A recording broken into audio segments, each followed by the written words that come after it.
안녕하세요. 인생공략집 4편에 오신 걸 환영합니다. 화면을 보시면 많은 사람들이 다짐하는 모습들이 보이죠. 나는 부자가 될 거야. 나는 흔들리지 않아. 이번엔 정말 달라질 거야. 여러분도 한 번쯤은 이런 다짐을 해보셨을 겁니다. 새해가 되면, 생일이 되면, 아니면 뭔가 큰 일이 있을 때마다 말이죠. 그런데 이상하지 않나요? 다짐을 하면 할수록 오히려 더 괴로워질 때가 있습니다. 더 강해지려고 다짐했는데 더 약해진 느낌이 들 때가 있어요. 왜 그럴까요? 바로 다짐이 우리를 강하게 만들기보다는 집착의 덫에 빠뜨리기 때문입니다. 오늘은 이 집착의 덫에서 벗어나서 다짐을 정말로 힘이 되는 기술로 바꾸는 방법에 대해 이야기해 보겠습니다. 먼저 불교에서 나오는 이야기부터 시작해 볼게요. 스님이 제자에게 이렇게 말합니다. 나는 거짓말을 하지 않겠다라고 외치는 순간 마음은 오히려 거짓말에 매달린다고요. 이게 무슨 뜻일까요? 우리가 무언가를 하지 않겠다고 강하게 다짐할수록 마음은 그것에 더 집중하게 됩니다. 마치 곰을 생각하지 마라고 하면 곰만 더 떠오르는 것처럼 말이에요. 심리학에서는 이걸 아이러니 효과라고 부릅니다. 의도와 반대되는 결과가 나타나는 현상이죠. 저에게도 이런 일이 있었습니다. 몇 년 전에 친구가 멋진 스포츠카를 샀어요. BMW의 최신형 모델이었는데 정말 멋있더라고요. 그런데 그 순간 제 차를 보니까 갑자기 너무 초라해 보이는 거예요. 14년 동안 함께한 제 차가 갑자기 낡고 부끄러워 보였습니다. 그리고 마음속에서 이런 소리가 들리기 시작했어요. 나도 좋은 차를 사야겠다. 친구 앞에서 이 차로는 너무 부끄러워. 그 순간부터 차 바꾸는 것에 대한 집착이 시작됐습니다. 인터넷으로 차를 찾아보고 대출 조건을 알아보고 밤에 잠도 제대로 못 잘 정도였어요. 나중에야 깨달았죠. 이건 단순한 비교가 아니라 친구와 나를 동일시한 집착이었다는 거려. 친구가 좋은 차를 타니까 나도 타야 한다. 그래야 나도 성공한 사람처럼 보인다. 이런 생각들이 저를 얽매고 있었던 거예요. 다짐도 마찬가지입니다. 나는 부자가 될 거야 라고 다짐할 때 우리 마음은 지금 나는 가난하다는 전제에서 시작합니다. 그리고 그 가난함을 부정하려고 애를 씁니다. 나는 흔들리지 않을 거야 라고 다짐할 때도 지금 나는 흔들리고 있다는 불안함이 바탕에 깔려 있어요. 이렇게 다짐은 종종 현재의 부족함을 강조하면서 그것에 대한 집착을 더욱 키우게 됩니다. 그렇다면 어떻게 해야 할까요? 다행히 희망은 있습니다. 바로 알아차림입니다. 내가 집착하고 있음을, 내가 동일시하고 있음을 자각하는 순간 얽힌 매듭이 풀리기 시작합니다. 친구의 스포츠카를 봤을 때 저도 그랬어요.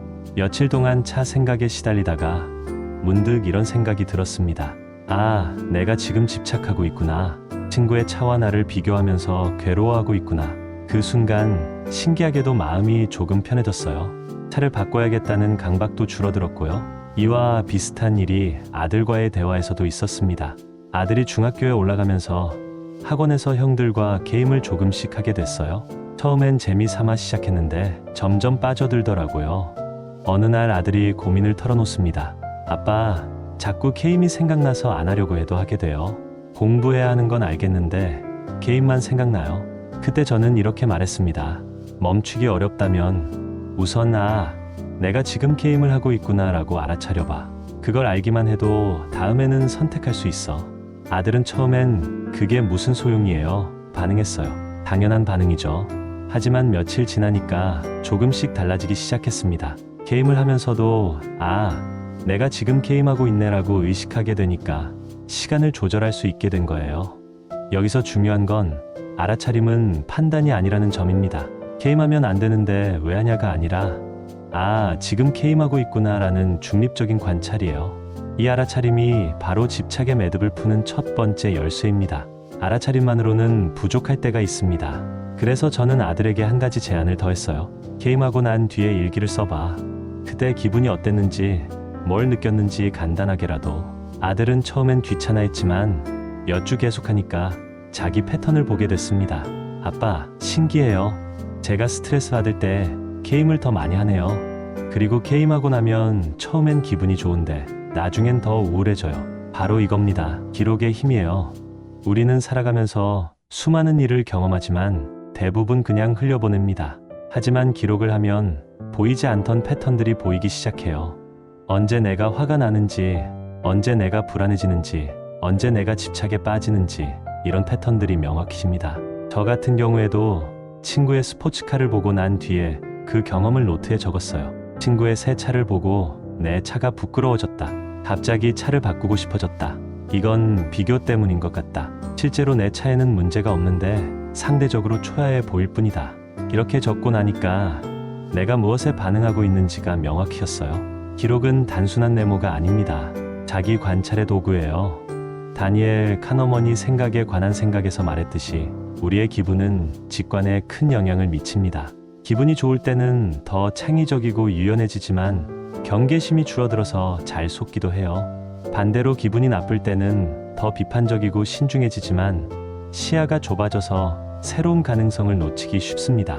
기록은 이런 기분의 패턴을 보게 해줍니다. 그리고 그 패턴을 알면 우리는 더 현명한 선택을 할 수 있게 돼요. 자, 이제 본격적으로 다짐을 기술로 바꾸는 방법을 알아볼게요. 핵심은 이겁니다. 다짐은 방향을 알려주고 기술은 발을 실제로 움직이게 만든다는 것이에요. 몇 가지 예를 들어 볼게요. 첫 번째 예시는 마음의 평정입니다. 다음은 다짐입니다. 나는 흔들리지 않는다. 그리고 기술의 예시는 아침에 5분 명상하기, 오늘 가장 중요한 일 한 가지를 노트에 적기, 저녁에 오늘 감정 변화를 세 줄로 기록하기. 두 번째 예시는 경제적 안정입니다. 다짐, 나는 부자가 된다. 기술, 매일 하나의 지출을 기록하기. 일주일에 한 번 수입과 지출 점검하기. 한 달에 한 권씩 경제 투자 관련 책 읽고 한 줄 요약하기. 세 번째 예시는 감사하는 마음입니다. 다짐, 나는 감사한다. 기술, 하루 끝에 감사한 일 3가지 적기. 일주일에 한 번 고마운 사람에게 메시지 보내기. 한 달에 한 번 나에게 일어난 좋은 변화 돌아보기. 여기서 중요한 건 작은 것부터 시작한다는 점입니다. 저도 병원 치료를 받으면서 책만 읽고 좋은 말이네 하고 끝냈던 적이 많았어요. 아주 작은 습관의 힘, 원싱, 미라클 모닝. 정말 많은 책을 읽었지만 실제로는 달라지지 않았죠. 그런데 어느 순간 깨달았습니다. 아, 핵심은 책을 읽는 게 아니라 그 내용을 내 상황에 맞게 기록하고 적용하는 거구나. 그래서 진짜 작은 습관부터 만들었어요. 하루에 단 한 줄이라도 내 마음의 상태를 쓰는 거였죠. 오늘은 컨디션이 좋았다. 아침에 일어나기 힘들었다. 점심때 동료와 좋은 대화를 나눴다. 이런 식으로 정말 간단한 것부터 시작했어요. 그런데 신기하게도 며칠 지나니까 패턴이 보이기 시작했습니다. 어떤 날에 컨디션이 좋고 어떤 날에 나쁜지, 무엇이 나에게 영향을 미치는지가 보이더라고요. 그때부터 조금씩 달라지기 시작했습니다. 기술의 3가지 특징을 기억해 주세요. 특정 가능하다, 매일, 3가지, 한 줄, 이런 식으로 구체적이에요.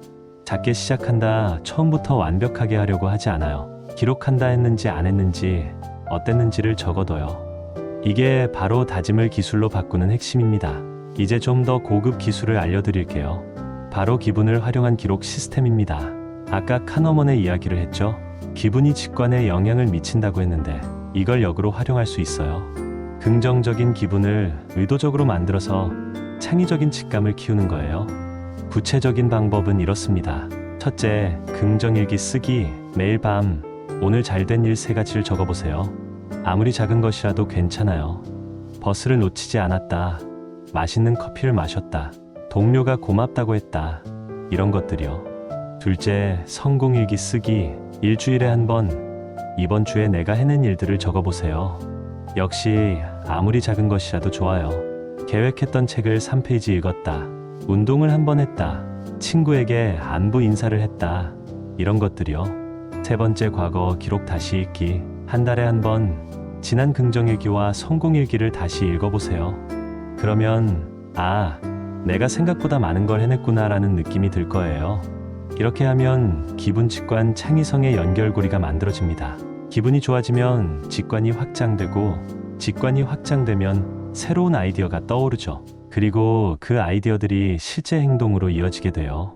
저도 이 방법을 쓰면서 많은 변화를 경험했습니다. 예전엔 하루가 끝나면 오늘도 별로 한 게 없네라는 생각이 들었어요. 그런데 긍정일기를 쓰기 시작하니까 하루하루가 의미 있게 느껴지더라고요. 작은 성취들이 쌓이면서 자신감도 생기고 새로운 도전을 해볼 용기도 생겼어요. 아들의 게임 문제도 마찬가지였어요. 게임한 뒤에 기분을 기록하면서 아들은 자기만의 패턴을 발견했죠. 그리고 그 패턴을 바탕으로 게임 시간을 스스로 조절할 수 있게 됐어요. 기록은 그냥 메모가 아닙니다. 자기 자신과의 대화예요. 지금까지 이론적인 얘기를 많이 했는데 실제로 적용할 때 주의할 점들을 말씀드릴게요. 첫 번째 주의점, 완벽주의의 함정. 기술로 바꾸기 시작하면 처음엔 열심히 해요. 매일 일기 쓰고 계획 세우고 기록하고, 그런데 며칠 지나면 빠뜨리는 날이 생겨요. 그럼 이런 생각이 들죠. 아, 나는 역시 안 돼. 이것도 못 지키네. 이때가 가장 중요한 순간입니다. 완벽하게 하려고 하지 마세요. 80%만 해도 충분해요. 일주일에 5일 했으면 잘한 거예요. 한 달에 25일 했으면 대단한 거고요. 두 번째 주의점, 너무 많은 것을 한 번에. 다짐을 기술로 바꾸는 게 좋다고 해서 한 번에 10개씩 시작하지 마세요. 그럼 다 무너져요. 하나씩 하세요. 하나가 습관이 되면 그 다음 걸 추가하고요. 저 같은 경우에도 처음엔 그냥 한 줄 일기만 썼어요. 한 달 동안 그게 자연스러워지니까 그 다음에 감사 일기를 추가했고요. 세 번째 주의점, 기록을 위한 기록. 기록 자체가 목적이 되면 안 돼요. 기록은 도구일 뿐입니다. 진짜 목적은 내가 원하는 삶을 사는 것이죠. 그러니까 기록을 하면서도 이게 내 삶에 어떤 도움이 되고 있는지를 계속 점검해 보세요. 도움이 안 되면 방법을 바꾸면 돼요. 경직될 필요 없어요. 이제 정리해 볼게요. 다짐만으로는 변하지 않습니다. 오히려 다짐은 집착과 괴리를 키우기도 해요. 하지만 그 다짐을 기술, 즉 습관과 기록, 루틴으로 바꿀 때 얽힌 매듭은 하나씩 풀립니다. 친구의 스포츠카를 보며 흔들렸던 제 마음도, 아들의 개인 고민도 결국 알아차림과 기록을 통해서 해결됐어요. 작은 루틴이 큰 인생을 만든다는 말이 있죠. 정말 맞는 말이에요. 매일 한 줄 쓰기, 감사한 일 3가지 적기, 오늘의 감정 상태 체크하기. 이런 작은 것들이 쌓이면서 우리 인생은 조금씩 달라집니다. 중요한 건 시작하는 것이에요. 완벽할 필요 없어요. 작게라도 시작하세요. 그리고 지속하는 것이에요. 하루 이틀로는 효과를 보기 어려워요. 최소 한 달은 해봐야 패턴이 보이기 시작해요. 마지막으로 유연하게 하는 것이에요. 내 상황에 맞게 조정하고 필요하면 바꾸고, 그렇게 나만의 시스템을 만들어 가세요. 인생 공략집의 5단계를 기억하시나요? 보다, 깨닫다, 다루다, 쓰다, 다시 보다. 오늘은 4번째 단계인 쓰다에 대해 이야기했습니다. 다짐을 기술로 바꾸는 여정을 함께 걸었어요. 여러분은 어떤 다짐을 기술로 만들고 싶으신가요? 댓글에 남겨주세요. 여러분의 경험과 계획을 들려주시면 다른 분들에게도 도움이 될 거예요. 다음 편에서는 마지막 단계인 다시 보다에 대해 이야기해 보겠습니다. 어떻게 우리가 만든 변화를 지속 가능하게 만들 수 있는지, 어떻게 더 큰 그림을 볼 수 있는지 함께 알아보죠. 구독과 좋아요, 알림 설정 잊지 말아주시고요. 여러분의 작은 루틴이 큰 인생을 만들어 가기를, 그 여정에서 행복을 찾으시기를 진심으로 바라겠습니다. 오늘도 시청해 주셔서 고맙습니다. 안녕히 계세요.